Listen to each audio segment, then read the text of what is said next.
สวัสดีครับอาจารย์ครับผม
Hello, everybody. Welcome to another Dhamma meeting where we will discuss the Buddhist practices of charity, morality, and meditation. Everyone who is interested is welcome to join.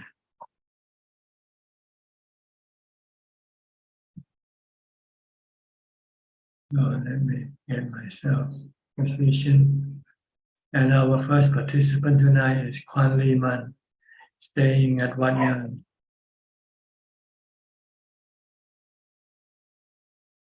Kwan Lee Man, unmute your microphone.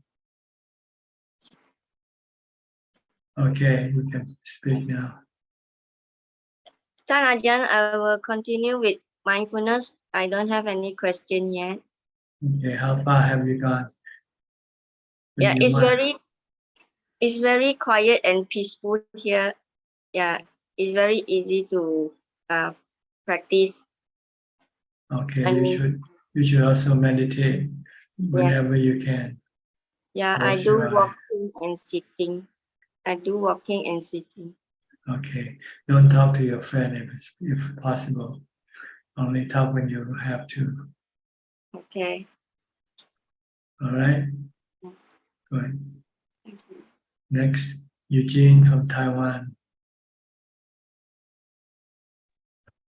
Good evening, Ajaan.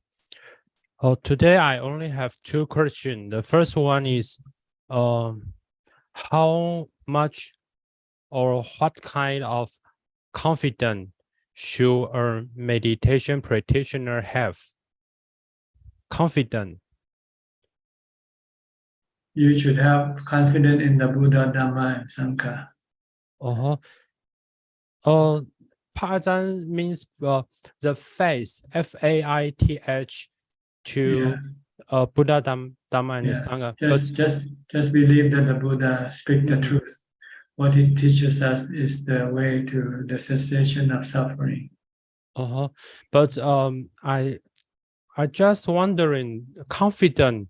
For example, should we have strong belief we have ability to achieve arahanthood? Yes, you have to study the teaching, and then you will have the confidence, because there are many examples of those who follow the Buddha's teaching and had eventually become arahant. But if a practitioner have wrong understanding of confidence, will have some problem, right? I don't know what do you mean by wrong confidence. Wrong confidence means someone who don't have enough mindfulness, but he believes he can achieve good meditation result. Yes, this is not wrong confidence. Then he just have to prove it to himself that he can do it, that's all. Okay. Then the second question is, in Theravada Buddhism, any sutras mentioned Buddha, Lord Buddha go to the Deva areas, heaven, to teach his mother. Yes, yes. You have to look up. I don't know which one it is. So when Buddha go to the Deva areas, is his body go to this area or just mental or spirit go to He go area? through his jhana, his upachara samadhi, upachara samadhi. So the body is still in this world. Just Yes, the body cannot go anywhere. It's the mind that goes. I see. Because I see some pictures mentioned writing about when painting about when Buddha back to this world have Brahma and Indra have service Lord Buddha and have a golden step. Yeah. It is just a story or some historical writing. How do you paint an invisible person? Oh, How do you depict someone invisible? The mind is invisible to the human eye. So they have to use the Buddha's body instead to depict his mind. Floating in the sky, coming down from heaven. Okay. Okay, I see. And what the Buddha teach which one sutra in for his mother? He just told her to let go of the three fetters. Oh, not a big sutra. I don't know what sutra is. You have to search for yourself. Okay, I will try. Thank you, Pa Zhan. Okay. Next, Alvin from Kuala Lumpur, Malaysia. Good evening, Ajaan. I don't have any question, just listening in. Thank you, Ajaan. You know, Malaysian are the biggest visitor group to Thailand now. Yes, I read Malaysian and Indian. Yeah. Next year will be mainland Chinese when they open up. Yeah. Now, when you walk into the airport, you run into Malaysian all over. Yes. Desperate to travel, and Thailand is the easiest, Ajaan. No visa, Singapore. right? You don't have to apply for visa. Just stamp when you're in for 1 month, right? I think for 1 month, yes. Thailand and Singapore is the easiest for us. Yeah, Singapore, we ASEAN can just country. drive over. Thailand also, we can drive over. Okay, just to let you know, just in case you want to stop by. I used to live in the border town. That's where I was born. 45 minutes from Thailand. So it was quite, maybe 1 hour from Thailand to Sungai Golok. So it was quite easy for me to go last time. I see, okay. Yeah, there are a lot of people travel there. All right. Thanks, any question tonight? No, not yet, Anaja. Thanks. Okay. Professor Ken from Switzerland. Good afternoon, Tanajan.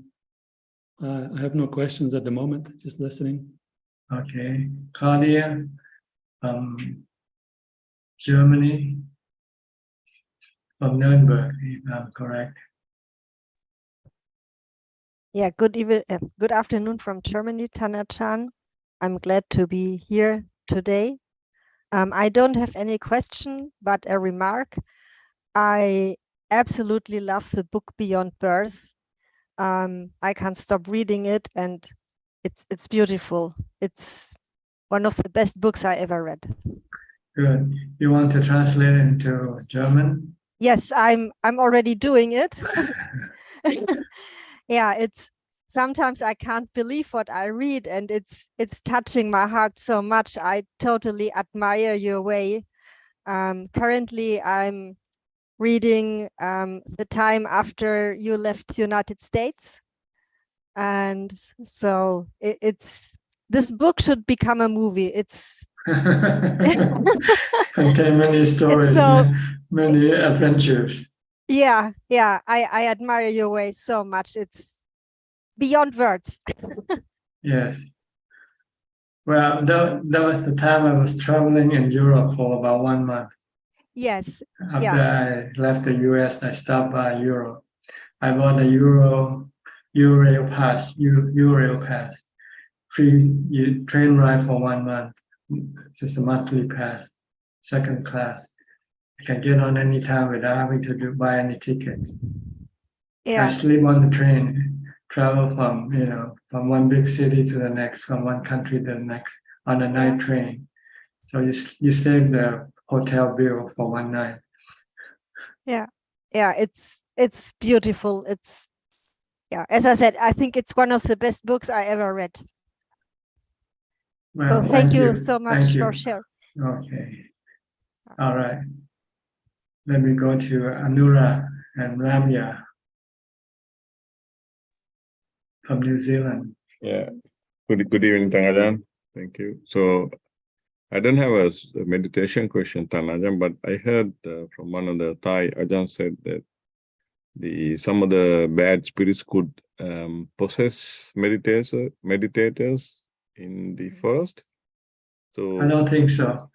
No? No. It's just their own bad spirit, the mind, the defilements is usually the one that possess the mind. Nothing else can possess the mind. Right. If you have strong mindfulness, then your defilement cannot possess you, cannot take over you, because you can keep the mind calm. Once the mind is calm, then nothing can happen.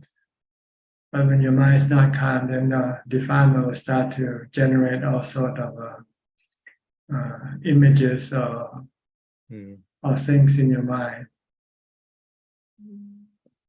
And if you're not wise, you will interpret them as your defilement wants you to interpret them to be evil spirit, to be ghost, or to be something possessing your mind. But it's just your own mind possessing yourself, your defilement possessing your mind, your delusion. Yeah. Okay. So all you need to do is, when you have something unusual, just use the mantra, Bhutto, Bhutto. Yeah. Then your mind will become calm, and then this unusual happening will disappear. Yeah. Okay. Yeah, okay. Thank you, Ajaan. Thank you. The Buddha said, if you go to some place and you run into something fearful, he said, just recollect the Buddha, Dhamma, and Sangha. Yeah. Right? You can use the mantra, Bhutto, Dhammo, Sangho. Just keep reciting that. Don't pay attention to what appears in your mind or appear outside your mind. Like if you run into a tiger or something, just close your eyes and just recite Bhutto, Bhutto, Bhutto. Yeah. So those visuals are mind-made visuals, is that correct? If you see something that's mind-made. See something inside or outside, mental or physical. Yeah. The best way to deal with them is just to calm your mind. Yeah. Okay. Okay, thank you, Ajaan. Thank you. Yeah. Next, coaxing. Go ahead, Ramya. Sorry. Contemplation makes the mind calm, but is it a hindrance as well? Because it's kind of thinking. Concentration or contemplation. Yeah. It depends on what you contemplate on. See, if you contemplate on the Four Noble Truths, the three characteristics of existence, then you'll calm your mind, not agitating your mind. But if you contemplate on your wealth, on your husband, your family, then this can become agitating to your mind. So you have to contemplate on anicca, dukkha, anatta. Every time you think of your husband, you have to think of him as anicca, dukkha, anatta. Yeah, true. Then you let go of your attachment to him, and then you don't have any worry about him. See?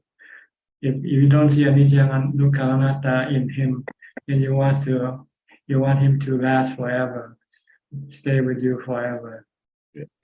And when something happens that might threaten that desire, then you become unhappy, sad. Yeah. But if you see that eventually it's gonna be gone, whether you like it or not, we're all gonna be gone. Separation is just a fact of life. Yes. If you start constantly keep thinking like this, when anything threatens your existence or other people's existence, then you say "Celery," you know, that's the way it is. Yes. Okay, thank you. Thank you. Thank you, Tanajan. Thank So you. contemplate when you want to think of anicca, dukkha, anatta, or the Four Noble Truths. And body contemplation. Asupa, Yeah.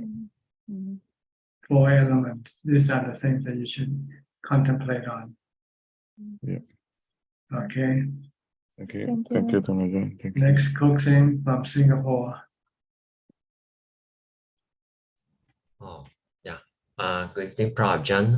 Tonight I have a question, and that question triggers off after I reflect on what Lillian of Bangkok mentioned a few weeks ago about the reason of her coming to the Zoom meeting to get some positive vibes. So I was contemplating, why do I attend the Zoom meeting? And I think the main reason was because of my faith in the Buddha, Dharma, and Sangha. So I would like to request Prajan, could you kindly elaborate on what the Buddha thoughts about faith in Buddhism? Faith in Buddhism, Yes, Prajan. just a faith in the teaching of the Buddha. And this is the path to the cessation of suffering. No other teaching can lead you to the cessation of suffering. Only the Buddha's teaching, the Noble Eightfold Path. So you just follow the Noble Eightfold Path. Try to develop the 8 factors. Try to develop right view, right thought, right action, right speech, right livelihood, right endeavor, or right exertion, right mindfulness, and right samadhi, right concentration. That's what you need to do. If you can develop all these 8 factors, then you will have the capacity or the ability to suppress or eliminate all your dukkhas, all your suffering, all your stresses in your mind. This is the faith. By seeing the example of those who followed the Buddha before us, they all became noble disciples. Yeah. So they all, the three, this is what you believe in the three, the triple gem. You believe the Buddha is the discoverer of the Noble Eightfold Path. The Noble Eightfold Path is the teaching of the Buddha. And those who follow his teaching became Arahant, or noble disciple. So this is what the triple gem is to have belief in the triple gem. If you want to be free from dukkha or stress, you need to follow his teaching. Only if other people's teaching is in conflict with his teaching, then you should not follow him. You should not follow them. But if they are not in conflict, then you can follow them. If other religion teach you to keep the precept, you can follow that. If they teach you to meditate, you can follow that. Because they are not in conflict with the Buddha's teaching. So how do we know whether the teachings is in conflict with the Buddha's original teaching? You have to study the Noble Eightfold Path. Precept, Sila, Samadhi, and Panya. Simple. If any teaching doesn't teach these 3 things, then it's not good for you. Yeah. Some religion teach you to worship cow, worship animals, or pray to somebody for something. Then this is not in accordance with the Buddha's teaching. You don't get things by praying according to Buddhism. You get things by doing, by your action, by your good karma. Okay? Thank you, Prof. Ajahn. Okay, Philip, next from Malaysia. Hi, good evening, Ajaan. I hope you're doing well. I just have I'm not too sure, a question or an experience to ask you. Last week, I was invited for an evening, you would say, an event, because I was requested to go, and I was seated with. I mean, the who's and who in the industry and things like that, and typical small talk at that time. All these big CEOs and big important figures were talking about how much their wealth, how much their all their problems, and how much watches they've bought and how much diamonds and they have accumulated and things like that.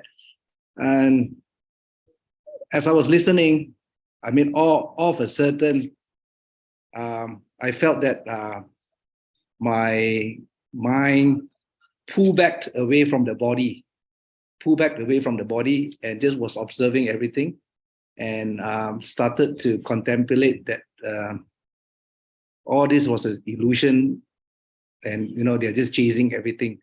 I mean, it never happened before. I mean, it's not like to say that the pullback that you feel when you're sitting in meditation for samadhi at a long time, but it just pull back for a while, and then it just kept quiet, and it was just observing people's thought. I mean, would that happen continue? Because I have never experienced that, because maybe in the last 2 years I've been practicing at home and have not been going out quite a fair bit. That was something maybe I was not interested in. I mean, short of sounding rude to these people or whatever, I just stared blankly and just, yeah, okay. I mean, there was no, almost to an extent of equanimity, neither happy, neither sad, or neither whatever. It just pull back from the whole conversation and just observing everything.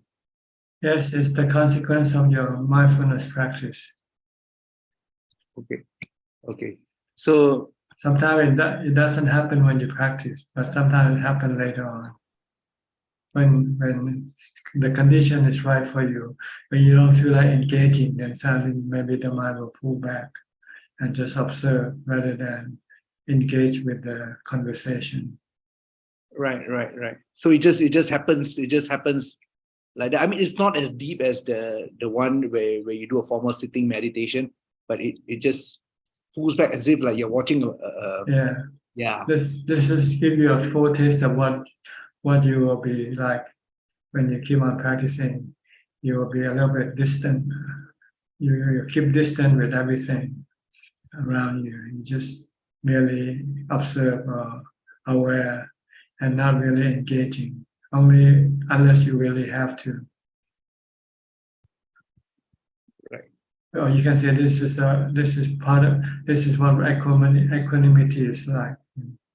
Maybe not full equanimity, but partial equanimity. The idea is to be able to be like this under all circumstances, even if there's a fight among them, and you still just observe.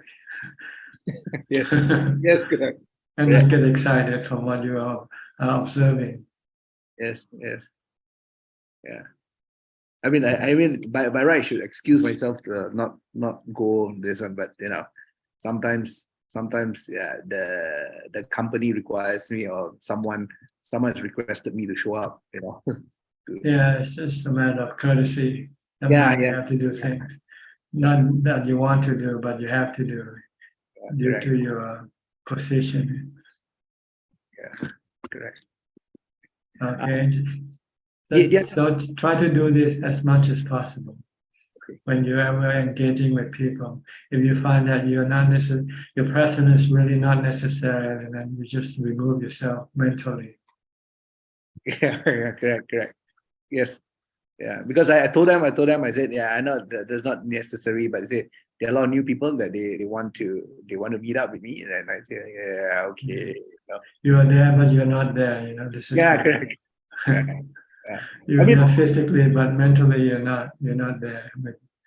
I mean, short of being rude or whatever it is, right? I mean, I was actually totally not in the conversation or not at that.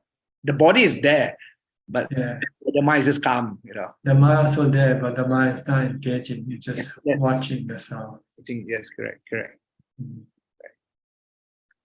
So good. This is what you will be like eventually all the time, if possible, under all circumstances. This is like the simile of the lotus leaf and the droplet of water. They're both in contact, but there's no what you call, the water doesn't go into the leaves. Not like if you put it on a piece of paper. The water will be sucked in by the paper, right? Become one with the paper. Right. That's the ordinary mind. People who doesn't practice, this is what will happen. Every time they come into contact with anything, they will be totally immersed in those things that they come into contact with. Yes. But if you practice and your mindfulness and wisdom become stronger and stronger, then you will be more not absorbing things anymore, not immersing in things anymore, but just being aware of them. That's all. It's like the Buddha taught to Bahiya, say, what you see, what you hear, just hear. That's all, just hear, just see, but don't have any reaction, no emotional involvement whatsoever.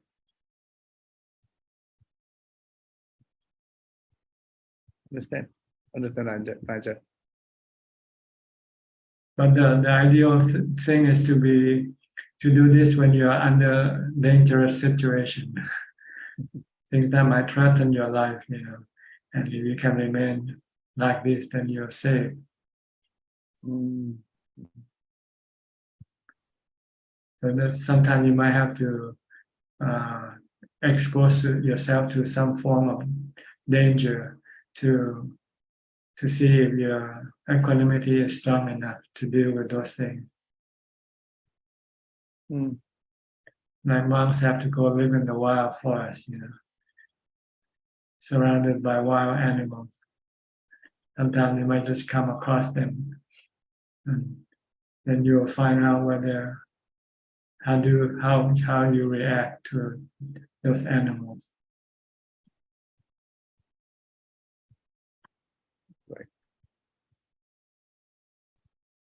Okay, just keep on practicing, and then if you want to find out how strong your equanimity is, you have to go and expose yourself to some type of difficult situation, and see how you deal with them. There's a person here keep on ask anything, maybe anything annoying or anything. Yeah. Okay.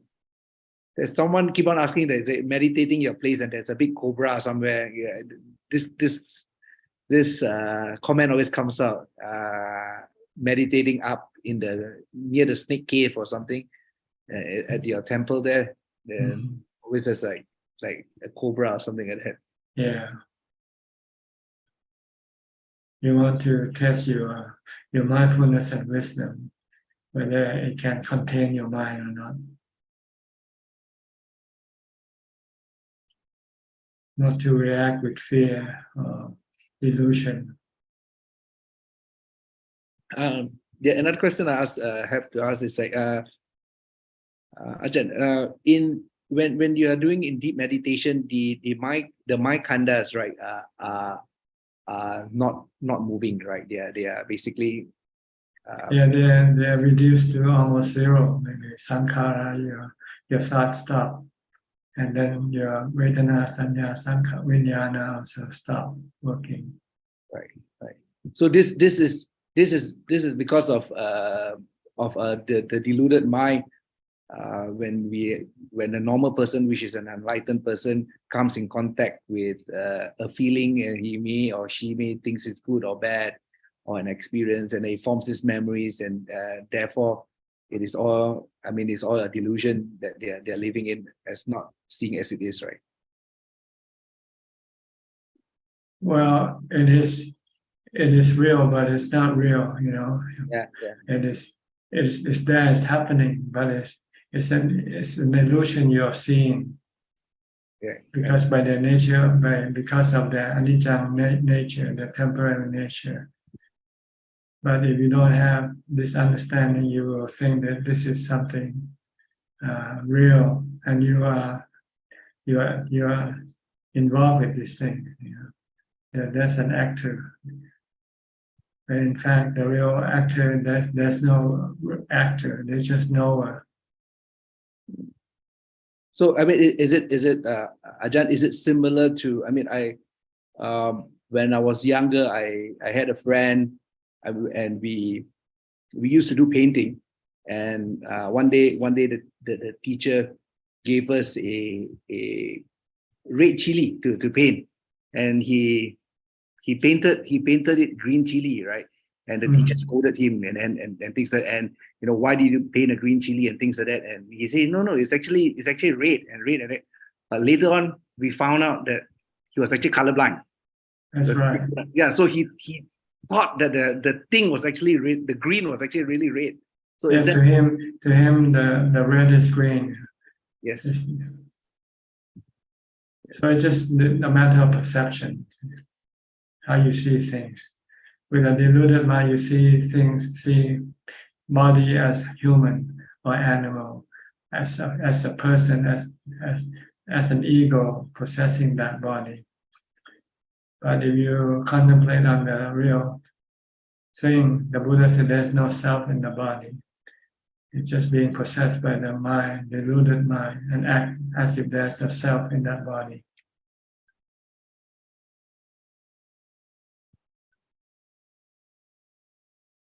So we want to reverse this perception, to turn it back into the truth.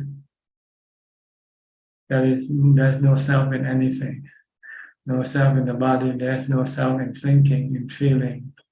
Nobody feel, nobody think, but they are feeling, they are thinking, they are perceiving, they are knowing, but no one knows. There's no one to know, no one to think. It's just a process like the sun and the wind and the rain. The rain falls, nobody makes it fall, right? It falls by itself. The wind blows by itself. The thinking think by itself.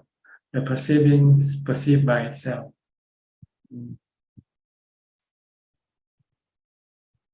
But with delusion, there is that perception that there is somebody thinking, there's somebody feeling. I am feeling, I am thinking, I am mad. Yeah. But there's no I who is mad. There's just madness. There's anger, but there's no madness, no someone who is mad. It's just a process. Yeah, it's just condition arising through some other condition, causing it to arise. Like seeing something bad, seeing something you don't like, then anger arises automatically. It's a very scientific, very physics. Yeah. Mental science. This is a new science that people don't understand. Yeah. Even the PhDs in physics don't understand this because they don't study this thing. There's nobody to teach them.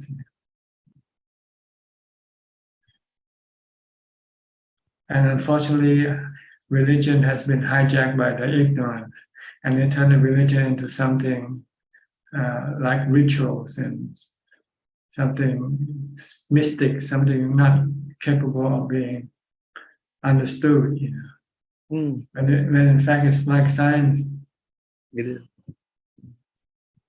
You just need someone who can teach this truth to them. That's all, to make them understand.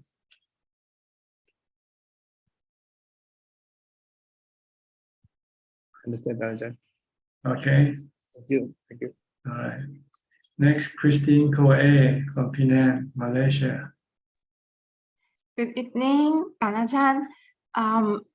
Last week, a few days ago, I have a meditation. So I try to focus on the breathing part. I focus a lot. Then my mind is like going boring because I cannot think. Normally, I love to think. Then from there on, I only know that the mind itself full with greed. Then Ajaan, I would like to ask, is that keep on focusing on the breathing is the right concentration instead of like the mind is like losing, we are not very concentrate, then sometimes we will like do not know what we are doing. When you don't know what you're doing, it means you don't have mindfulness anymore. You're not watching what you do. You go thinking about something else. Yes, yes. So you want to concentrate on what you do all the time. Yeah. So this is like interface that got the power. I mean, how do I say, the power of the mind? If we have more focusing, so normal days it will be helping better mindfulness. Better mindfulness is from your constantly maintain your mind in the present. Don't let your mind go think about the past or the future or anywhere. Just bring your mind in the present, watching your body movement, every movement of your body. Stay with a mantra, Bhutto, Bhutto. If you have this, then your mind can become calm and become light and empty without thoughts or emotion. And you'll be merely observing or knowing, observing what you do, observing what you hear, observing what you see, but not thinking about what you see or thinking about what you hear. Because you stop thinking. Without thinking, you can still see, you can still hear. But you don't make any judgment on what you see or what you hear. You just merely see, you just merely hear.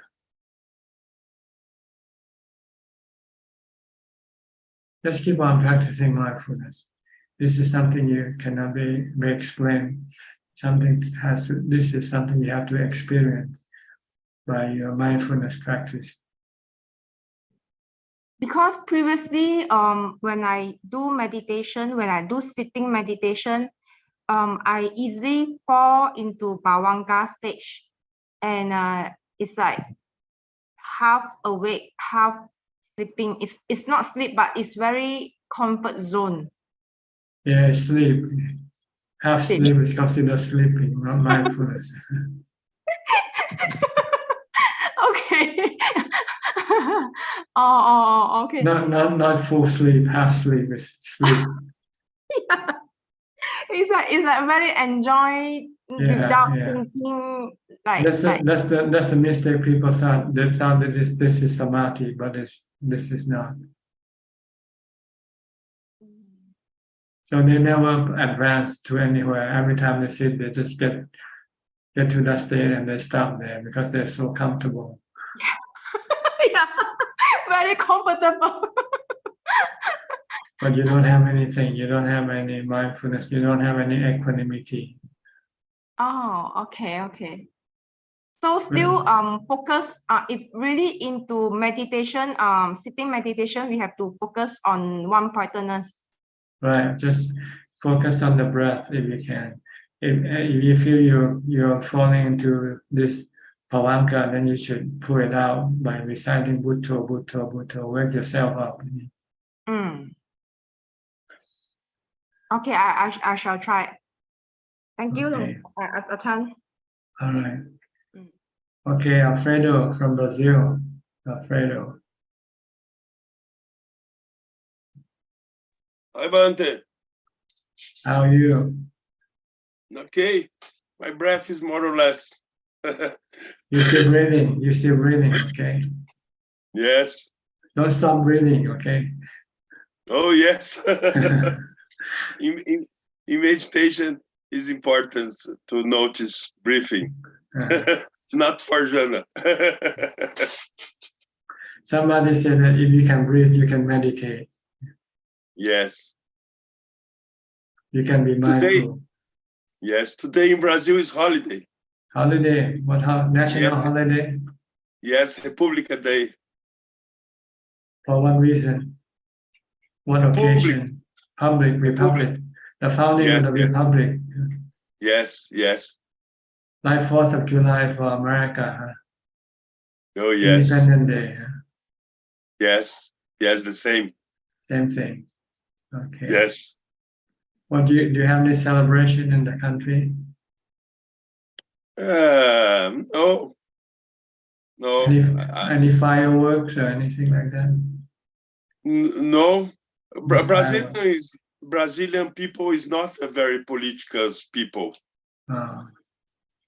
In Brazil is not the people is not engaged with politics. Not politics. They're more engaged in entertainment, right? Yes, like yes, carnivals. yes. I always have carnivals. Yeah. Yes, tropical country. in Rio de Janeiro. Yes. São Paulo too. Okay. Do you have anything to mention, to say? No, but thanks a lot. Thanks a lot. Okay, good to see you again. Go. All right. Next, Willy from Indonesia. Machi Willy. Good evening, Tanajan. Today I don't have any questions. Thank you. Okay. Genso from Penang. Ajaan, listening. There's no question tonight. Okay. Lillian from Bangkok. Good evening, Ajaan. Don't have any questions, but I read something very interesting about Buddha relics, and that the more that you practice, the Buddha relics will actually increase if you have it near you. Something that is quite interesting that I read this week. Just but it has no bearing on your practice. So don't be concerned if you don't have any increase or you lose some relics. Okay.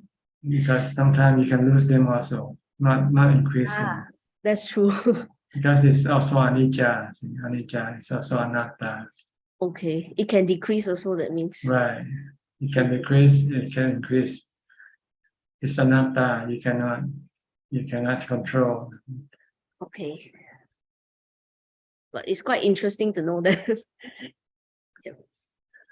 Maybe there's no correlation. People just make it out of their own understanding.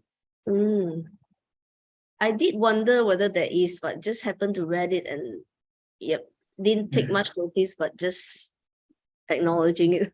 Yeah, it's better to have mindfulness than to have relics. Yeah, that's true. So don't worry if you don't have any relics. Okay. Yeah, I happen to have some actually that someone gave to us. So we put it in our altar. So I was just looking at, but I didn't pay any attention to it all these years. So I was just taking a look at it and see how it looked like. So do you see any changes? I didn't take notice of it when we first got it. So, So maybe you don't after a know. few months I'll look at it again. Next time you should take a photo of it. Yes. So now I had a starting point, so I'll take a look at it after a few months. Yeah, and see what happens. Yeah. Yep. No questions. Okay, all right. Ajaan. The only good thing about relics is that we enforce our trust in the Buddha's teaching. That if you follow his teaching, you can attain to Nibbana. And people who attain to Nibbana, the bone usually turn into some part of the bone become relics. Oh, okay, okay. That's all. That's all the purpose of relics is there for. Okay. To sort of reinforce your belief that the Buddha's teaching is true. It's not something made up. It can be proven by those who practice.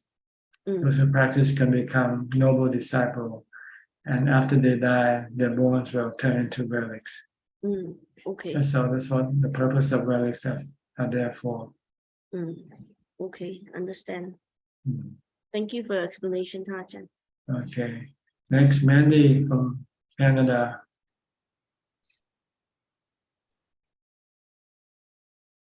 Good morning, Ajaan.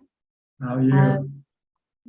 I am doing okay. I have lots of stress in the lay life, but meditation is good and my understanding is deepening, and I think that's it. How are you? Good. Just stay calm, stay cool, and try to let go. Don't cling, don't crave, don't desire. Take things as they come. Do your best, but you have to accept what you get. Sometimes you cannot get more than what you want, but that's the way it is. If you can get what you get, that's fine. But if you don't feel stressed out because of it. Yeah. That's all. If you can do this, then you won't have much stress to worry about. Right. Okay. Thank you. Yeah, practice mindfulness and meditation in order to be able to remain calm and accepting as they come. Yes. And also reduce your cravings and desire. Okay. Yes. Thank you. Okay. Next, Andrew. Where are you from, Andrew? Is this your first time? Hi. Yeah, well, it's the first time live on the Zoom, but I have followed it on via Facebook. I did actually come up to the monastery a couple of weeks ago. I'm working my way through the books that you gave me when I arrived. I'm hoping to turn up at the monastery again this weekend. Okay. Might be a Sunday. I don't really have a question per se, but actually I do have a question, but it's more to do with visiting the monastery, really. And the question is, I noticed a lot of people were donating various gifts to the monastery, and I was wondering, as a silly question perhaps, what is the best thing to give? Because I noticed during the morning alms collection, there was a lot of rice was given out, and I'm thinking rice is probably it's a good food to give, but I'm sure it's not that healthy. I mean, is this stuff that I could take to the monastery as an alms or a gift that would actually be of benefit, more benefit? What's the best thing to give, I suppose, is what I'm asking. Well, basically, the things to give to monks are the 4 requisites of living: food, clothing, medicine, and shelter. But shelter we already have.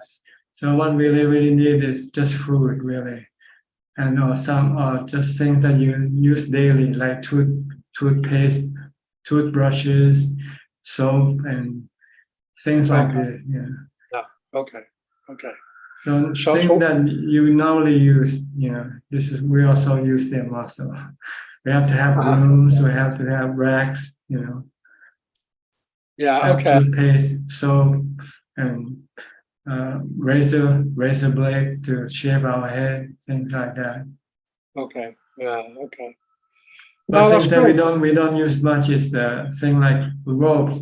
One rope can last for 1 year or so. So you don't buy ropes every day. But food, you only can use it one day, and then after what you have left, you have to give it away. You cannot keep it. Yeah. So we have to have fresh food.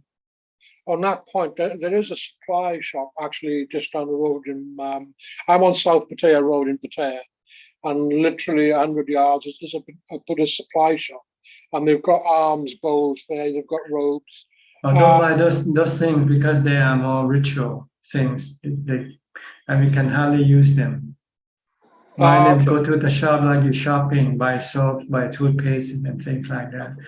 Don't buy set that people, they give you a set, you know, and usually they contain low quality stuff in order to make profit. Okay. Yeah. Okay. No, that's fine. That's great. Anyway, thanks for your time at the monastery. I'm hoping to see you again on the weekend. So. Okay. Good to see you. Yep. Thank you. All right. Next, Sri in Czech from Toronto. No, I'm sorry, from Vancouver.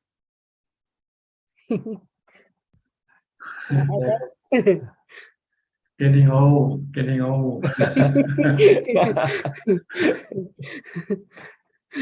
Ajaan, you always like you have a radiance, don't you?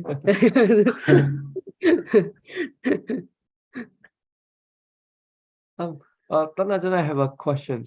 During Anapanasati, sometimes like some of the breath is easy to follow and watch. Some of the breath is not easy.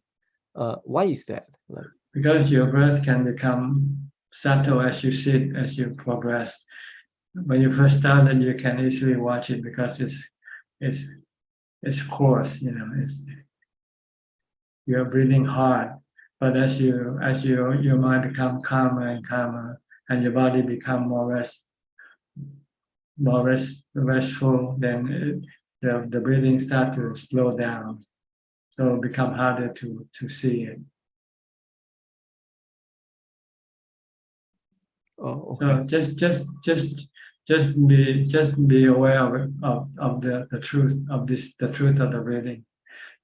Just don't try to manage the breath in any way. You're just there to use the breath as an anchor for your mind, not to go thinking about other things. Just keep watching. The Buddha said, if the breath is hard, know that it is hard. When it becomes soft, know that it becomes soft. That's all. Sometimes your breath can be long and sometimes your breath can be short. Breathing in short, I know I'm breathing in short. Breathing out long, no, I know I'm breathing out long. Just know, that's all. The breath keeps changing as you meditate. There's no reason to know why. Oh. You're not studying the nature of the breathing. You're using the breathing as just an anchor, something to hold on to your mind, something for your mind to hold on to, so you cannot go think about other things. And during this, when this happens, so I don't switch to Buddha. No. Once you use the breath, stick with the breath until you find that something. Like if you have painful feeling and you find that you cannot focus on your breathing, then you might have to switch to a mantra to deal with the agitation that rising from the painful feeling of the body. But if you can continue on watching your breath, keep doing it. Okay, that's the ultimate goal. But yeah, be immersed in watching the breath until you forget about the painful feeling. If you can do that, then you don't need to switch.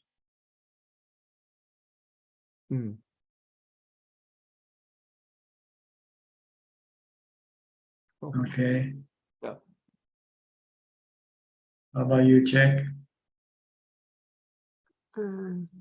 Ajaan, I'm sorry, but last time, I think you talked about the 10 ways of making merits. And you also 10 ways of making happiness. Yeah. And is there also the 10 benefits of metta, Ajaan? Is it? Yes, they are different. The 10 benefits of metta. If you practice loving kindness to all beings, then you will get this 10 benefits. Now you will be happy, both awake and sleeping. Waking in or sleep, you will always feel happy. And when you sleep, you won't have any bad dream. You only have good dream. You'll be loved by people and non-human and non-human, which are the deva, the spiritual beings. And these spiritual beings will protect you. And you will not be killed by poison or weapons, because you're not creating any hatred in anybody. Nobody wants to kill you. So you won't be poisoned or killed by a knife or a gun.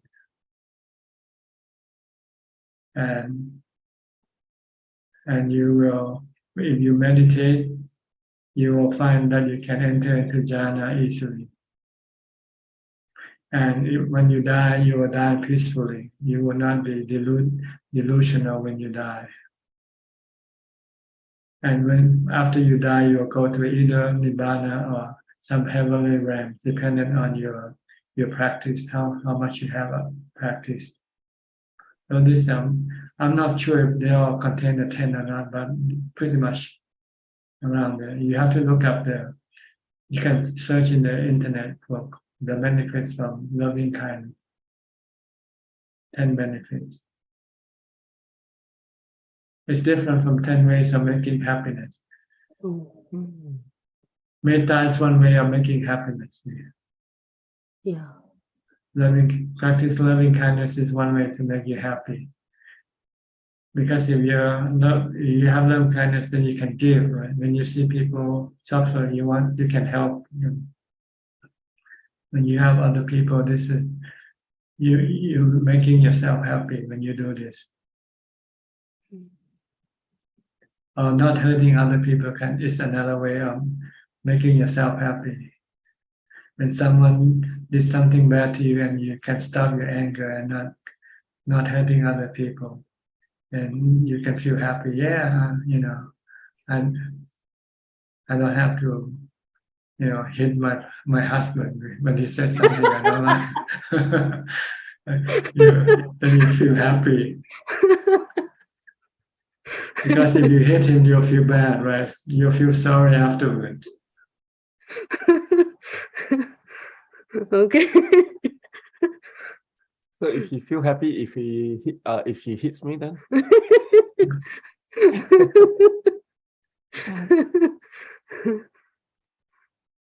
when you serve your husband, help him, wash his clothes for him, then you can also feel happy. You're doing service for him, especially if he's sick. When he's sick, you want to, serve him, right? Make him food. If he cannot eat, you feed him. It's a way of making yourself happy by helping other people, alleviating other people's suffering. There are 10 ways of making happiness. Not the way that people in the world usually do.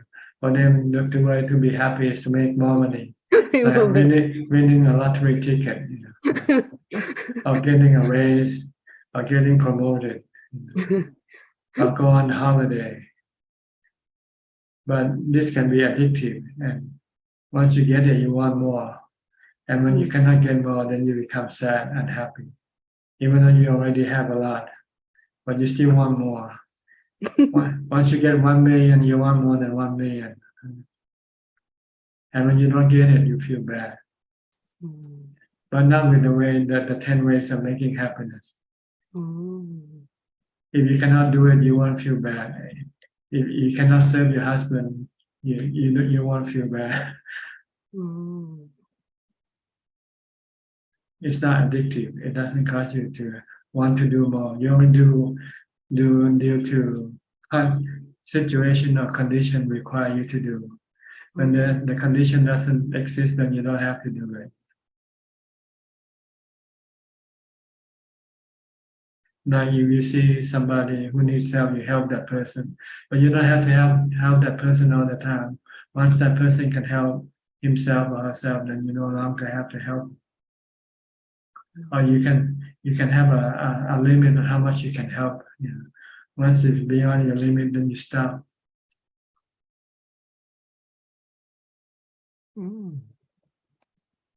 and you won't feel bad because you cannot help, because that's all you can help, right?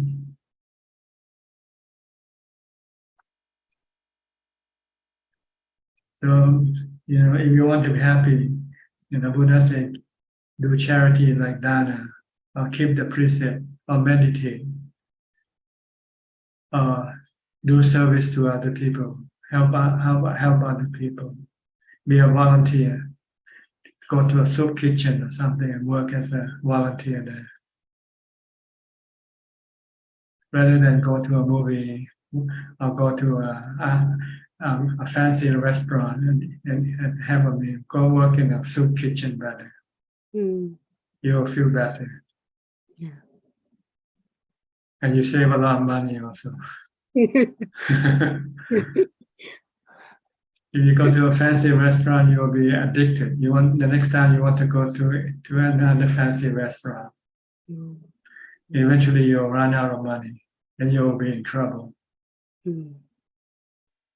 But if you go to a soup kitchen, you don't have to spend any money. You save a lot of money and you won't run out of money that way. Okay? Yeah. Tan Ajahn, the one that transferring merit is also part of the 10 ways of making Yes. merit. That's like merit, like that's like merit and more merit, like that, like the. Yeah, when you transfer happiness to someone you love, then you feel happy. It's like when you give gifts to someone you love. It's the same thing, but you can give gifts to a human being, people who is alive, but you cannot give gifts to those who die. So you have to try and use this happiness that you made from charity to share with the departed ones. It's the same. It's like giving gifts to alive people, living people. On their birthday, you buy them some present to make them happy, right? And you feel happy. So the same way with the spiritual beings, you cannot send them gifts, so you have to send them happiness that you have acquired from your doing of the charity. That's a good way to think about it. I guess. Like you can give gifts to your husband on his birthday, and then you can then share the happiness you get to his mother if she happened to die.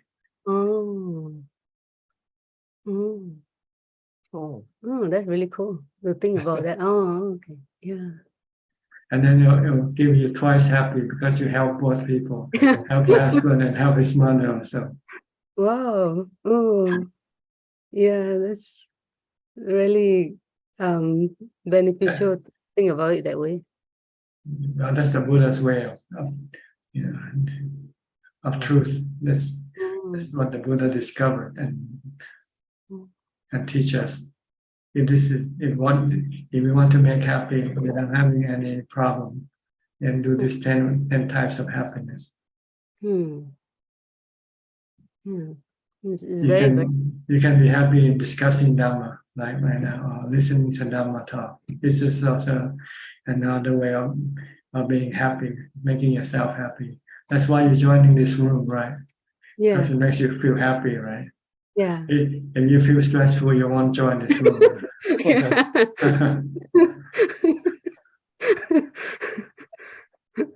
Yeah. Sharing of Dhamma also is a way of making yourself happy. Sharing of Dhamma. If you know a good book like Claudia, then she can translate it and share with other people. Then she can feel happy by doing it. Yeah. Congratulations, Claudia. Very good. That's the best book, Ajahn. Okay. Yes. Yeah. Thank you, Ajahn. All right. Gary from Singapore. Gary. Good evening, Ajahn. No questions. Just happy listening in. Thank you. Okay, Pran Walai from Thailand. นมัสการเจ้าค่ะ Just come to listen the Dharma for tonight ค่ะ Okay. Bruce Lee from Indonesia. Evening, Ajaan. I don't have any question. Thank you, Ajaan. Okay. Sulan, you just turn up your video. Okay, back on now. Oh, yeah, hello, Ajahn. Yeah. I'll switch room. Over here, quieter. Okay. Go to a quieter room. Yeah, I went to a quieter room because the other room a bit noisy. Okay. Yeah. Okay. Do you have any question tonight? Yeah, actually I have question on the Dana part. So on the way home, just now, because I was working from office today, I meet Dana to an old uncle on the way home. Then after that, he passed me 3 tissue packet in return. So I don't know if it's considered still a Dana. It's mutual dana. So you do dana to him and he does dana back to you. Oh, okay. It will not be dana only when you ask for something in return. Oh, okay. If you give him and say, can you give me something back, then this is not dana. This is exchange of gift instead. Oh, okay. Like if there is like a But an if you expectation.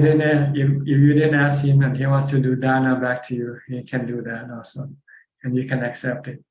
Oh, okay. You should accept dana from people out of courtesy, even though you might not need it. But if people want to do dana, you want to facilitate their wish, their desire, because it's a good desire to do dana. Okay. Even though you don't need the things that is given to you, you can always later give it to somebody else. But don't do it in front of that person because it can make that person unhappy. Because that person might think you don't like that gift or that gift is not worthy for you or not for you. But you can give away later, but not in front of the person who gives you the gift. Okay. Okay. Yeah. Okay. Yeah, I learned something today. Yeah, you can do dana anytime, whenever condition requires you to do. Okay. And then the dana, like after the dana, I also like I followed your advice on like sharing merit with the departed beings. And so then there was this question, right, that came up because my dana is a small one, like a $2 for the uncle. So like it's a small merit. Then I dedicated the merit to the departed relative. Then when I was saying share my merits to who and who, then I was thinking maybe if the person no longer needs it, then I added another line that I dedicate merits to who and who, but if who and who don't need it, can share it with the people, the beings that needs it. Does it work this way? Yeah. You have to indicate the person you want to give to. But if that person doesn't need it, then if you don't say anything, then that gift will come back to you. The gift come back to me. Yeah. If you don't want it to come back to you, then you say if this person doesn't want it, then anybody who wants it can have it. Then it will come back to you. Okay. Oh, okay. That's good to know. Yeah. Because So you can always say, I like to dedicate this gift to this person. But if this person doesn't accept or not in a position to accept, then whoever needs it can have it. Oh, okay. Yeah. That's very good advice. It clears my doubt because I've been kind of because there might be some spiritual beings waiting for merits from people they don't know. Because maybe because of their relatives don't believe in sharing merits to the departed.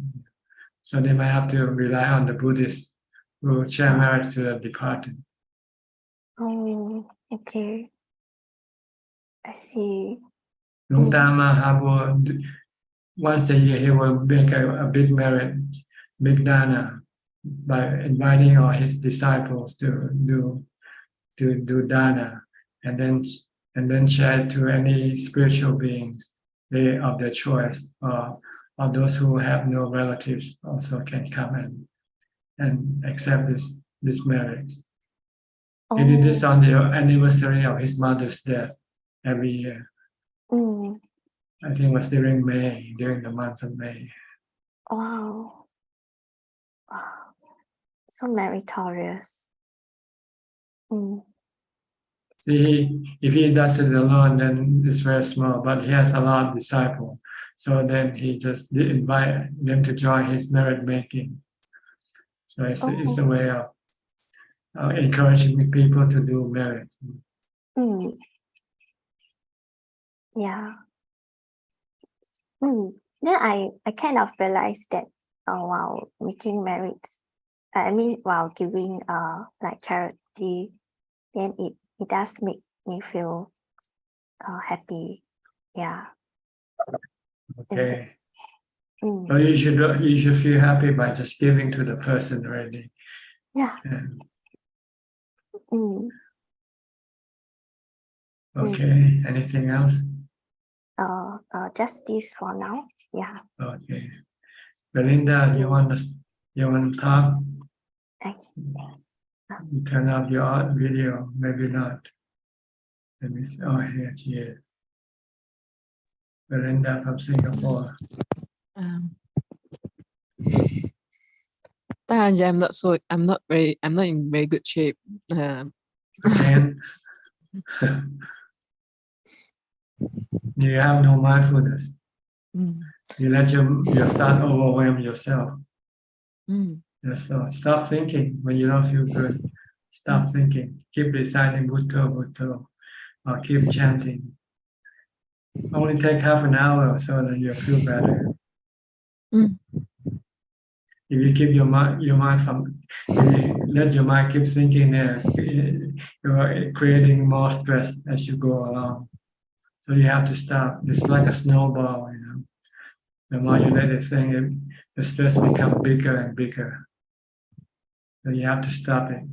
No need to find reason why. Right now it's not the time to find reason why, because you don't know the reason. So it's better just to stop thinking.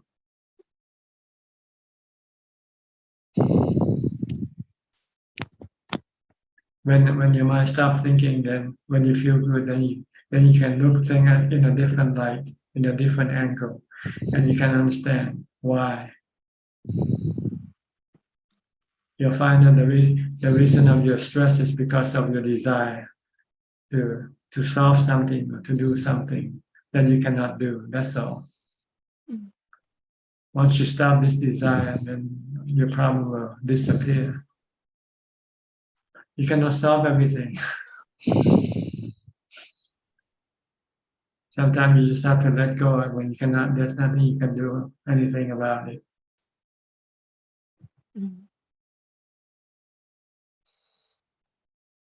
So right now, just calm your mind. Stop thinking. Go chant Itipiso or Bhutto for half an hour. You'll find it. You'll feel better. Itipiso is maybe better, longer, more. Yeah. Thank you, Sir. Just keep chanting, reciting repeatedly, often, many rounds until you feel better before you stop. Okay, this is the Dhamma medicine it's like the medicine you take when you have a headache. You take some painkiller. After you take it for 15 minutes, you'll feel the headache will seem to disappear. It's the same way with your mind. When you feel stressful, just keep reciting Bhutto, Bhutto, or chant Itipiso. Okay? All right. Well, I think nobody else waiting to speak. So we'll go to Kunla. Kunla not here today. It's Kunju. Any question from Facebook or YouTube? Yes, we have two questions this evening so far. The first question is from Swiss Bliss. Can I ask a question about this? When one passes away, how does his citta turn to a child's mind when he is born again? No, the citta never turns into a child mind. It's just that it's born into a different environment, something that it has to learn. It's like going to a different country. When you live in your country and then you move to a new country, you're like a newborn child because you don't know the custom, the way things work in that country. So you behave like a child. That's all. The mind is the same way. Once it departed from this world, when it comes back, it might be in a different century, in a different country, in a different planet. You don't know where you will be next time when you take a human birth again. So you have to relearn the custom, the ways of things in that country that you're born in. So you behave like a child because you have to learn how to walk, to crawl, to stand, and to eat, and all these things with a new body. It's like driving a new car. Getting a new car, different make. You should drive a diesel automobile. Now you have to drive an electric automobile. So you have to learn how to drive an electric. It's different from the diesel. It's just a learning process. Once you take rebirth, you have to relearn something that maybe you already forgot. After you die without body for a while, you don't know how to move the body anymore. So you have to relearn, redrive your automobile. If you stop driving for 20 years or 100 years and you come back and drive, you might forget how to drive the automobile.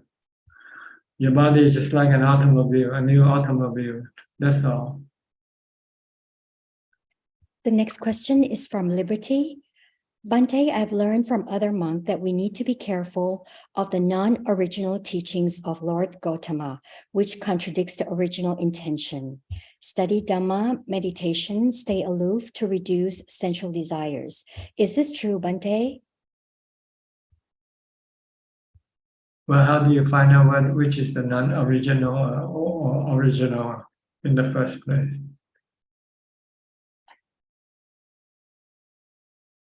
So far, I think we accept that the first discourse, the sutta, is considered to be the original one. So we stick to the one that is considered to be original. And the ones that is questionable, then don't worry about them. That's all we have so far. Yes. All right. Anybody would like to ask more questions? You're welcome to raise your hand. Okay. Eugene.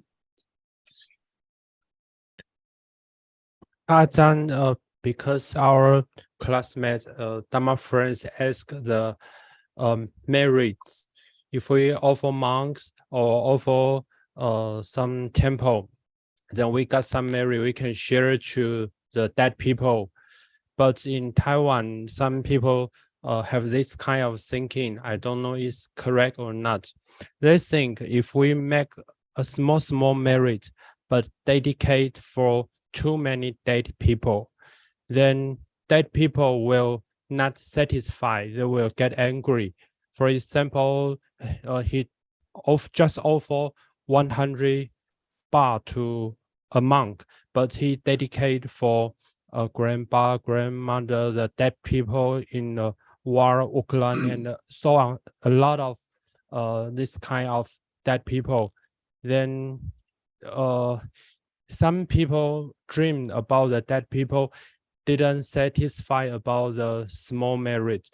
But I don't know, I think maybe it's not correct, or is there any explaining about in Sutra?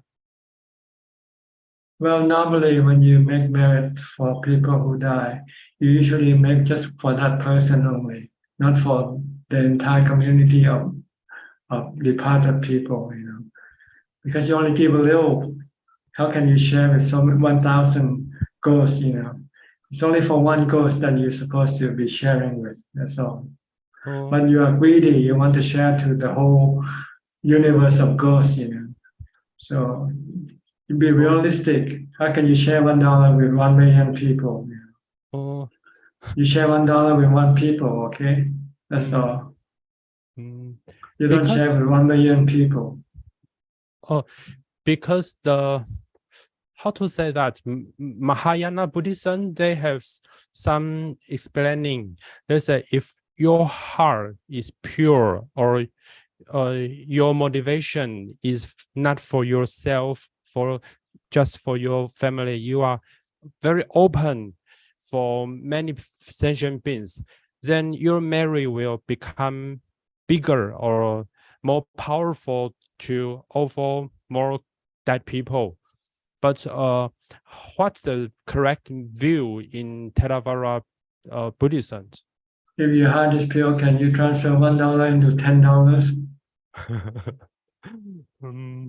No, right? Okay. I see. All right.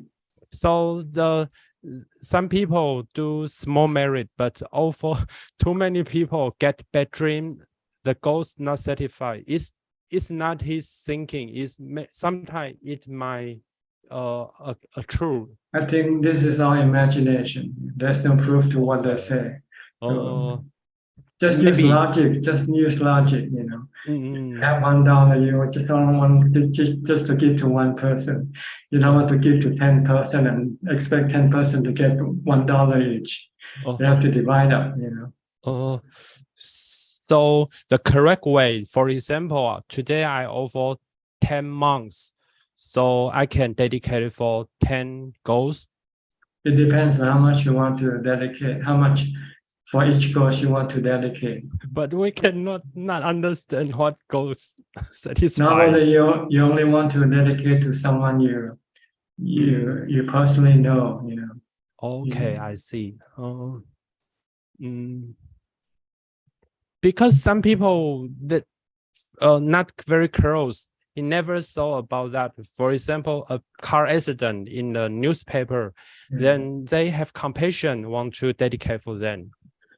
Well, your merit is like when you share with many goals, then it means first come, first serve. Whoever comes first, get it. I see. Okay. Okay. You cannot share with 10,000 goals with $1. You can only share with 1 ghost. Whichever ghost comes first, get it. I see. Thank you, Pasan. And another, I also read your story. I feel very happy I can meet you. But I have a small question. When you was young, when you have time, you will read the Dhamma book. For example, you have time, you read the book Dhamma talking about the Lompo Mahabua. But you said when you are reading, just like Lompo in front of you, then Dhamma appear just like a non-stop river. So it's just face or true feeling. For example, when I reading Dhamma book, I just do mindfulness and read each Dhamma words on this book. I don't have to have any expect, I want to have feeling of my teacher appear the Dhamma from his heart. Then I can touch this feeling. But if I have more imagination, I want to have this kind of feeling when I'm reading, my mindfulness will disappear, right? That's right. You should just focus on what you read and don't expect anything. They come up naturally. Oh, I see. When you're focused only on what you read, then it seems like you're face to face with the person who writes the book. So just keep mindfulness to mindfulness. Thank you, Pazan. And you'll be absorbed in your reading. Once you absorb in your reading, then it seems like you're with the person who's giving you the Dhamma. So like when you read the sutta, if you fully absorb, you feel like you're listening to the Buddha himself right in front of you. Okay. Okay. Thank you, Pardon. Okay, good. Anybody else? Okay, Sulan. Yeah, thank you, Ajaan, for answering our question. Yeah, I have more questions. Like, I was just wondering, the other day, like, I was approached by another person, like, that was kind of promoting charity on the street. Then she was sharing that they have this program where we can just sign up one time. Then they will do an auto deduction every month in my bank account. So I don't even need to go into click donation. It just auto deduct. Even if I don't know, they will just keep monthly subscription auto deduction. So this sounds like a passive monthly and regular charity. Then is it kind of like a lazy approach compared to like by my own effort I go and make the donation? This is the way of people who want your money. They want to make it easy for you to give. That's all. It's their ploy. Oh, then is it still considered dana? Yes, it is considered dana, but you might not feel it because you don't actually do it. You only do it once, and then the next month is automatically done for you. Yeah, like I wouldn't feel it. You won't feel like giving unless you check the account and say, "Oh, I lost $10 this month to charity." And you say, "Okay," and you feel. You have to see the consequence of your action also. Oh, I spent $10 this month for this charity. But if you don't look into the account, then you might not know whether you have spent it or not. So is there any difference, like this auto deduction program, which it's just make it easier for you not to. Sometimes you might forget, say. Then later on you can check later when you remember, oh, this month have I given the money or not? And you can check your account and see whether that $10 have been deducted from your account or not. Oh, okay. But if you don't check, then you don't know.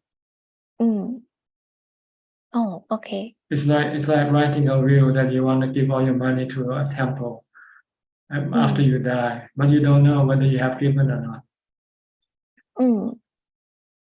So it's not really giving at all.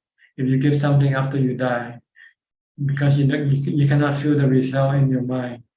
So you have to give something while you're still alive and you're fully aware of this action. Oh, that means after they have deducted, I should also go into just take a look that to confirm it's deducted. Yeah, then you know that you have given the money. You have made the charity. Okay.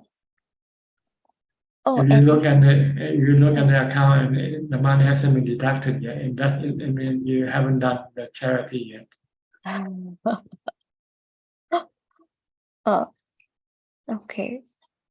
And then after I have cited it, then I share my merits, then it has an effect. If not, it doesn't have any effect, right? That's right, because you haven't lost the money yet. You haven't paid the money. You haven't given away the money yet. It's just your intention of giving, not the actual act of doing. Yeah. Because your money is still in your bank account. Oh, okay. That's good to know. Oh, and then related to this is just now you were saying that when we share merits, typically we will share it with like people that we personally know. Then it came to my mind that actually I was supposedly to have an elder brother that like my mother had but unfortunately when she gave birth the baby was dead. So I have this elder brother who doesn't even have a name, so I can't even dedicate marriage to the elder brother. No, and you I can. don't know You him can. also. You just tell them your older brother is good enough. Oh, okay. I would like to dedicate this marriage to my older brother who died. Okay. But you have to understand that people who die doesn't mean they are waiting for your marriage, because some people who die can die rich. If when they are alive, they make a lot of charity. So when they die, they have a lot of merit with them. So they become deva. So they are rich spiritual beings. They don't wait for your charity. It's only the poor ghost, poor spiritual being. Those people who, when they're alive, they don't make any dana. They don't give anything to charity. Then when they die poor. They live rich, but they die poor. You know what I mean? Live rich and die poor. You have millions of dollars, but you don't spend 1 cent on charity. Because you want to spend your money on expensive cars, condos, and whatever. So you live rich. But when you die poor. You become a poor spiritual being. These are the beings that will come and ask for your charity, for your merits. But we don't know, see, so we just do it just in case. But we want to do to our loved ones, people we think about. But if we have no loved ones to share, then you can say, I'll give it to any hungry ghost. Whoever comes first can have it. I see. Then what about those like poor people and then they are also stingy? I mean, while they are alive, they are poor people and stingy. Then aren't they even worse state after they pass away? Same way with the rich people. If they don't make any charity, they die poor. Whether it's the charity that makes you die rich after you die. You become rich spiritual beings. But then when they are alive, they are poor. So wouldn't that give them some like reason that they didn't give? They can give. I have poor people giving food every day on my in the village. They are poor people, but they've been trained to give food from their parents, so they give. They can share just a bowl of rice. You cook rice and you can maybe share some part of your rice, some part of the food you cook for the monks. You're already doing charity already. Oh yeah, okay, that's true. So they're doing a little bit every day, so accumulating a lot at the end of their lifetime. Yes. Rather than people who just make it once a year on their birthday or something like that.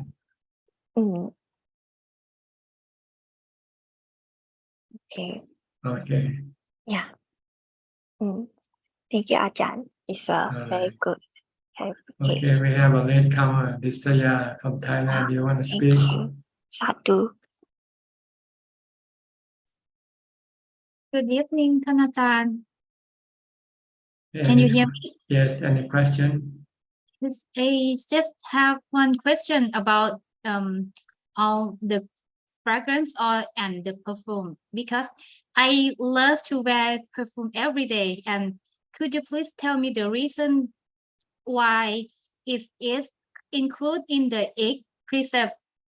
Because it's a form of sensual happiness. It's a form of sensual happiness, which is temporary, and it can make you feel sad when you don't have it.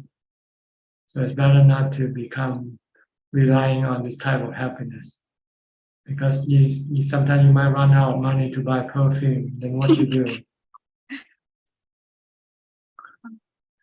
It's better to rely on meditation happiness from meditation. Better. You don't have to spend money. But with other things, you have to spend money to get them. And when you don't have money, then you can feel unhappy. Okay, but one more question. But I think when before I start meditation, when I wear some perfume, I feel happy when I wear some perfume, and I think it made me easy to meditate. Is it necessary, or can you please explain? It might make you easy to meditate, but it cannot give you the result because you're stuck with the perfume and you cannot go inside the mind, go inside. Because the perfume is in your body. When you meditate, you want to leave the body. So if you like the perfume, then you cannot leave the body. Okay. Thank you so much. Okay, Gokseng, you raise your hand. Yeah, Ajaan, two questions related to what Solan asked us now. In Singapore, the hawker centers, there are elderly selling tissue papers to patrons who are eating at hawker centers.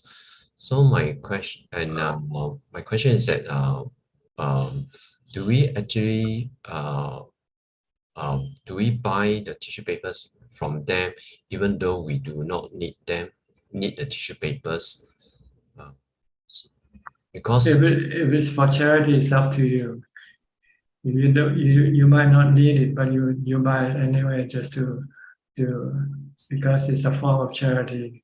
Or you can buy and then give them back the tissues and say you don't want it, but you just want to donate the money. Then they can resell your tissue and make more money that way. Okay, I think what I'll do is I will just give them the money without taking the tissues paper. Yeah, just tell you want to donate. You don't need the tissue.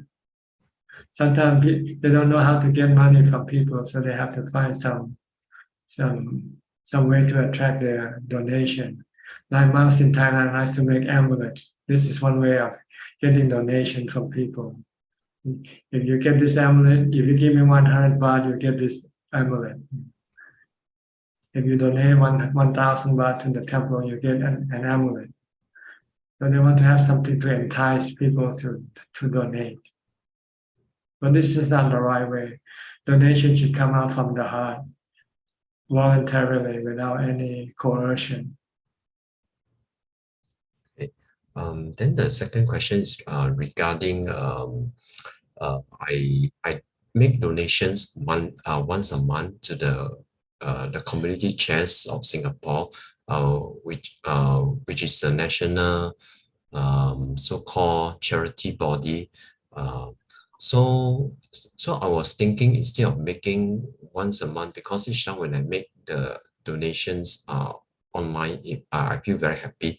So thinking, why not I make it every week, but divide the sum of money over 4 weeks, so that every week I can have the same experience of happiness of giving. So instead of doing it once a month. If you divide into 4 portions, you only get one fourth of that feeling, not 100% of that feeling. But at least I can get the feeling of giving, the joy of giving every week. And you can get that once a week, or every day you can divide into 30 parts. But it will be a small feeling.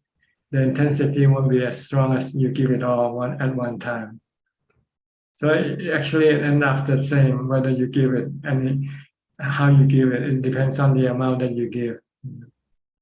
Oh, I see. But I was looking because you can think about what you give last month, and you can think about it now, and you can still feel good from that giving.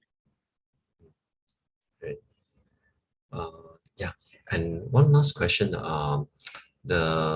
When we do meditation, after our meditation, if we feel very happy, is there any merits that we can dedicate the merits from sitting in meditation? Well, there's no rule that say you cannot, but then again, the Buddha never taught this type of merit for dedication. He only taught about charity.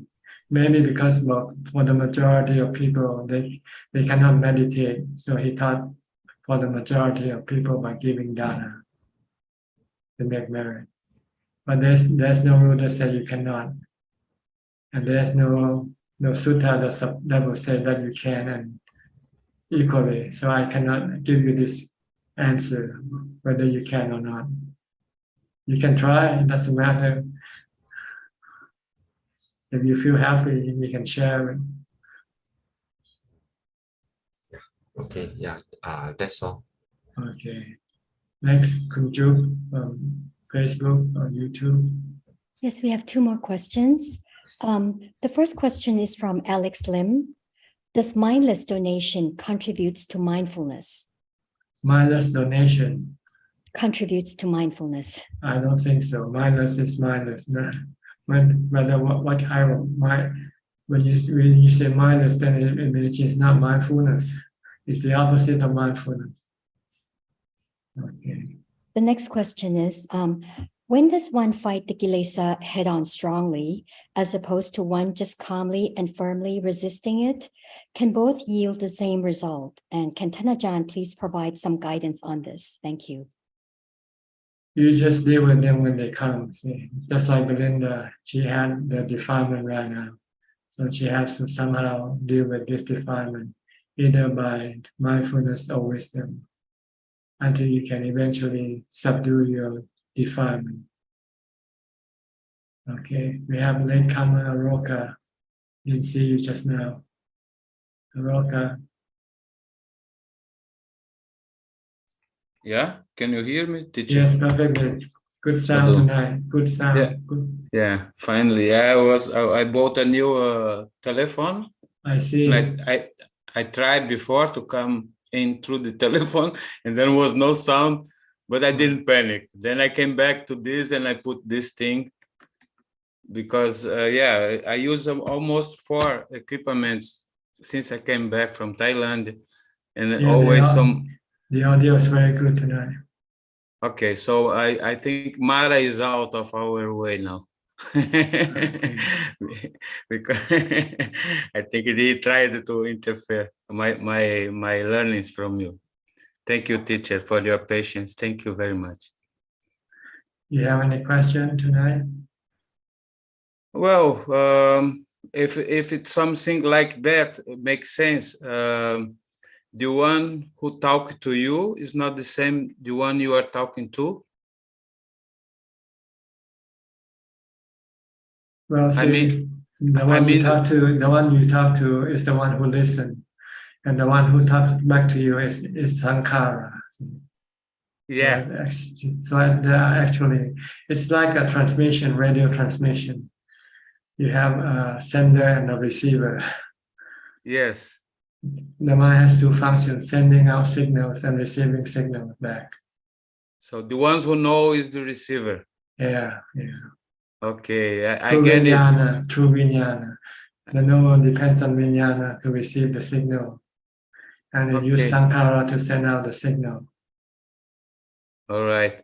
And does it when we are the receiver, does we hear does there is some kind of sound inside the mind, like a radio, more or less, like shh, something like this, or is that only from the vijnana of listen?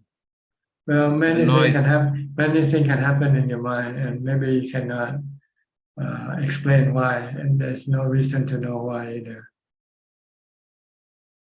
Just know it for what it is.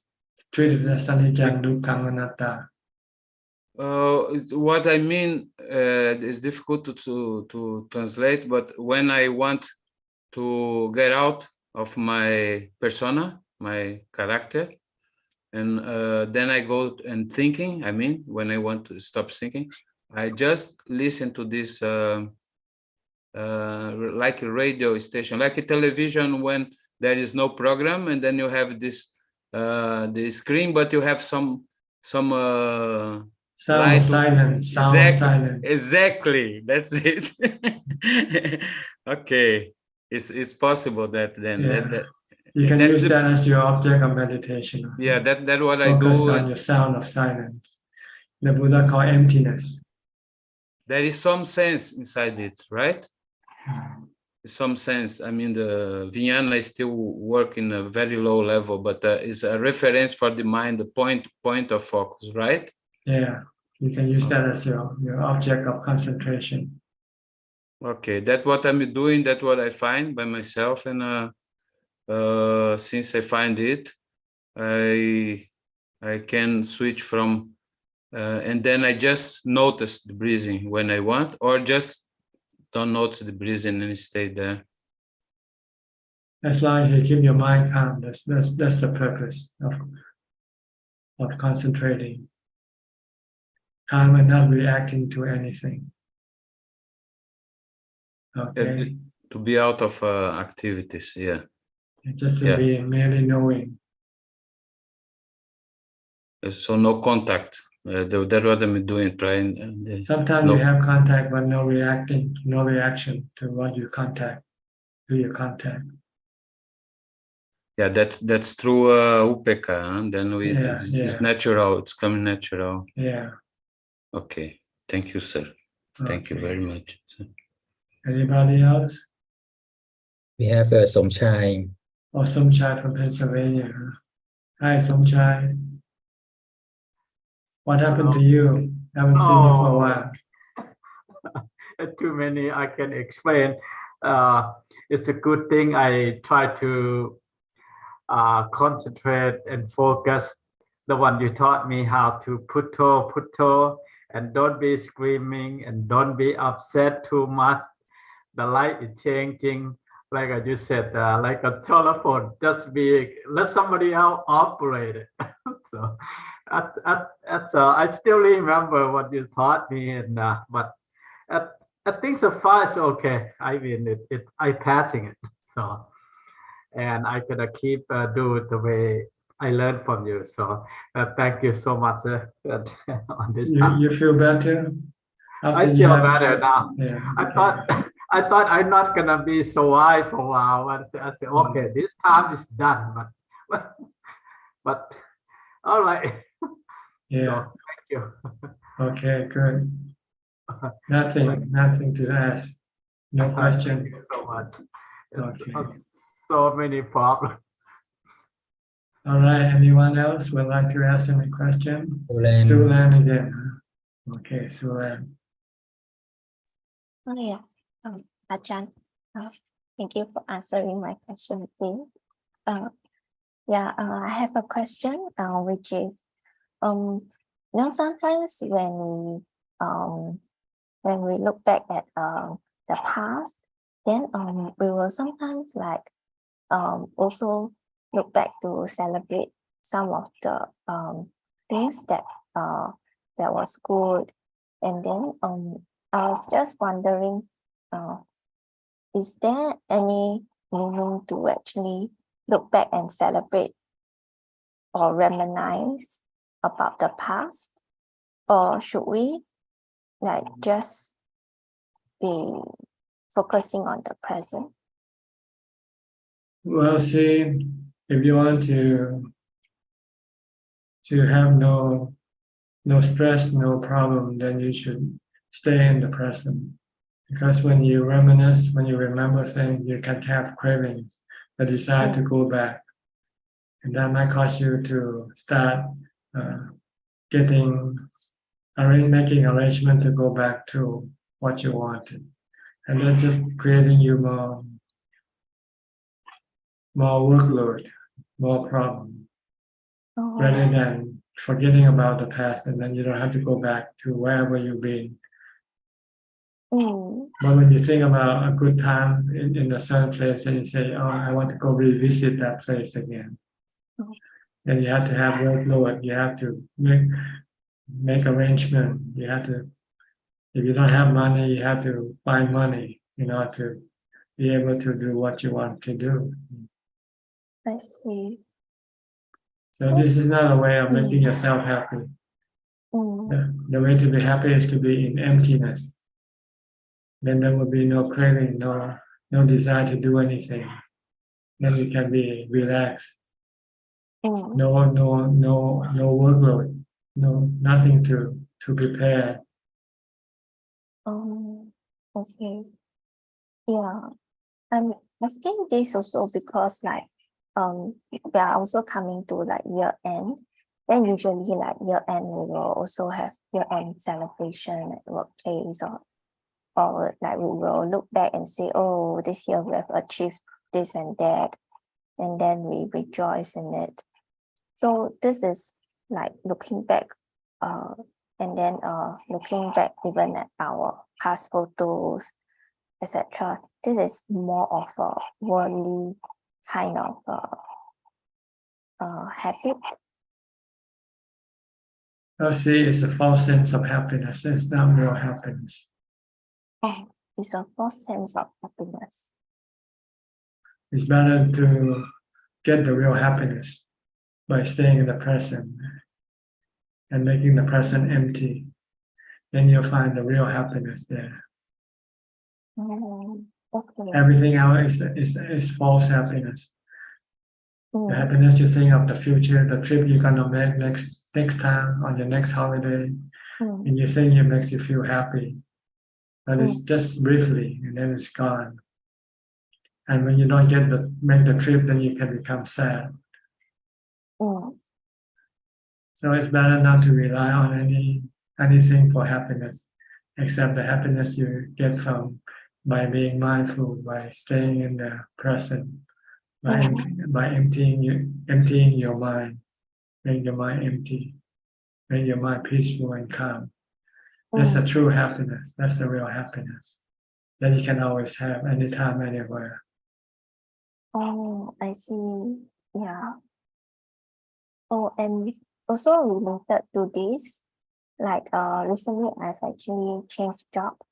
So my pace of work recently has also slowed down because it's a new job. So there's a very different pace. Then when I am like, because the pace of work has slowed down, then I'm more able to kind of be in the present. But then I noticed that there's this stress that still remains, that I feel like I need to do more, I need to work more. Then like, because I think the pace of work is lower than my previous job where it's super fast paced. So then I find myself like keep looking for work to do, or like asking my manager. Yeah, because you're a workaholic. You're a workaholic. You're attached to work. When there's no work, you feel stressful. Yeah. So you should switch the work. Instead of working when you have some spare time in your office, then you should meditate instead. Oh. Don't look for more work. Try to reduce the workload as much as possible, so you can have more time to meditate. Yeah, I think that's what I did today. I asked my manager for more work, and then because I felt very uncomfortable. I don't know why. Like. Yeah, because you're a workaholic. You used to work. You become addicted to working. So when you got no work, you feel empty. You feel restless. Oh, and that made me suffer in that present moment. That's right. So you should understand that your goal of working is just to have enough money to provide your body with the 4 basic necessities. So try to do as little as possible in this regard. By spending less, you can spending less on cheaper food, on cheaper clothes, and things like that. So then you can lower your workload. You can then not have to work so much. Then you will have time to meditate and get the real happiness. Okay. Yeah. Like monks, we only work 1 hour a day in the morning when I go collect food from the village. And the rest of the time I have time to meditate all day long. Oh, okay. Yeah, that's very good. So working is just to provide your body with necessity of life. That's all. It cannot give you any more than that. If you want happiness, real happiness, you have to find it in meditation, not by spending money on some expensive items or going to holidays and things. These are not real happiness. They are like happiness you get from drugs. You can become addicted. And when you cannot have it, then you can suffer. Yeah, it's quite uncomfortable. So it's very dangerous to work so hard so that you can have money to spend on your indulgence. And then when you don't have money, then you can be in trouble. And if you work just enough to provide your body with sustenance, then you will have the time to practice meditation, which will give you the real happiness, no indulgence. And when you don't have money, you can still be happy. Yeah. Okay. But with indulgence, when you run out of money, then you become restless, you become stressful. So don't indulge yourself with the false type of happiness. Okay. Meditate. Okay. Stop going on holiday. Stop buying expensive things. You don't need them. They're like addiction. Shopaholic. Yeah, like sometimes I will look at the items and then like on the websites.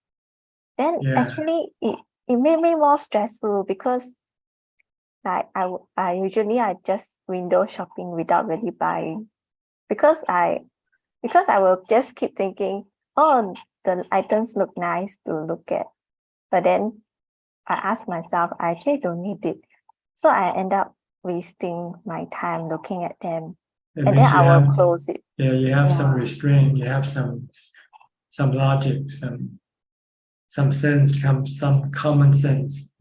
Not like some people when they see things, they just have to buy them, regardless.